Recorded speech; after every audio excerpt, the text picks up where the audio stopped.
In this episode of Growing Your Sense of Self Through Self-Defense, I'm going to talk about how and why everything you say and do exposes aspects of your sense of self. And I'm here today in sort of a marshland or swamp area, small, in Daytona Beach, Florida. And if you listen, you can hear a lot of amphibians and insects. You can also hear humans, cars and planes. Now these amphibians and insects and maybe some birds were in there, were signaling. They were communicating, talking in their language, saying things like, I'm horny, or where are the females? This is my land, don't come by me, I'm going to dominate you. Those types of sort of simplistic messages that they were conveying. Now,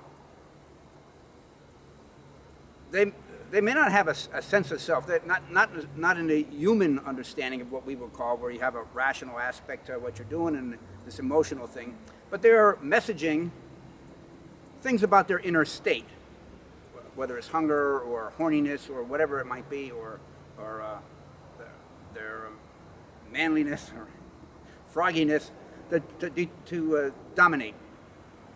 Now, humans convey those messages at well. When we have a low sense of self, or a person with a low sense of self, they're sort of stuck on getting that need met. Just like a starving person is stuck on getting their need for food met, a low sense of self person is stuck on getting their need for self-love and self-esteem met. So what happens is they communicate at that very base level, looking at themselves, just like these amphibians and insects do. It's all about me, right? I'm this and I'm that. For the low sense of self, or their self-absorption, they're focused on their inner world as if it were everyone's external world. So when they, for instance, in words, describe something, an opinion they have, generally a feeling they have that may be couched in the words of a thought, when it's more of a feeling than a thought, they are under the impression, misguided, that this is the world, everyone's external world, while it's their own internal world that they're describing.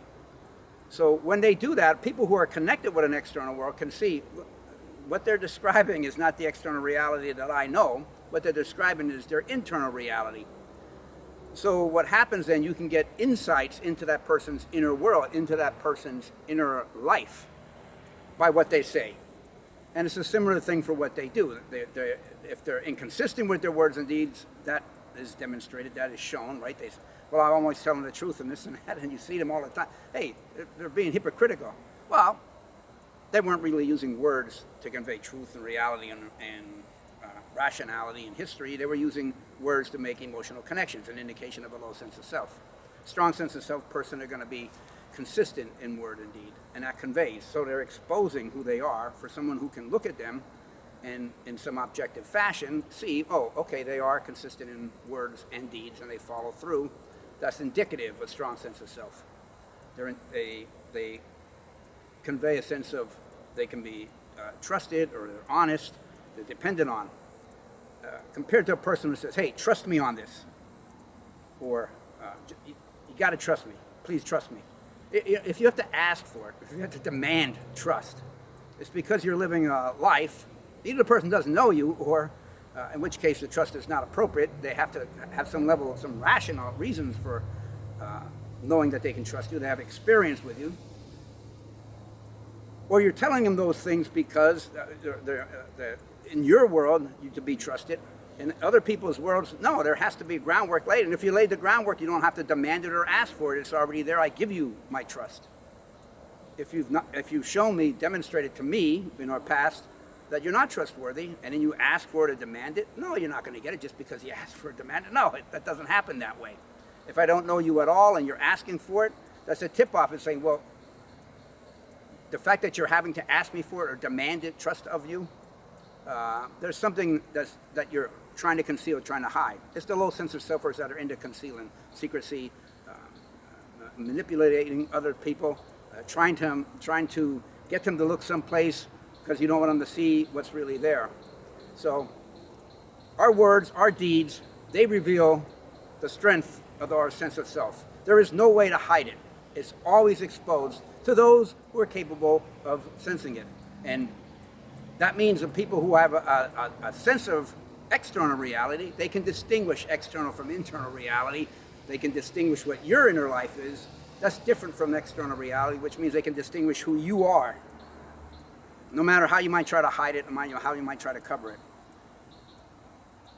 It's hard for a person with a low sense of self to be found out. That's the thing that scares them the most, is being discovered.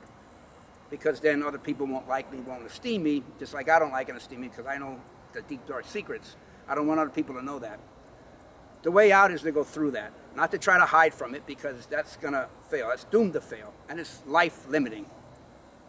So the way through it is by growing a sense of self. And then all that other stuff falls away. You are wanting people to know you as fully as they can, and as openly and honestly as they can, because you find in that more reason to esteem you, more reason to embrace, to love, to nurture you. Thank you for your time. Till next time. Kamsahamnida. Toodles.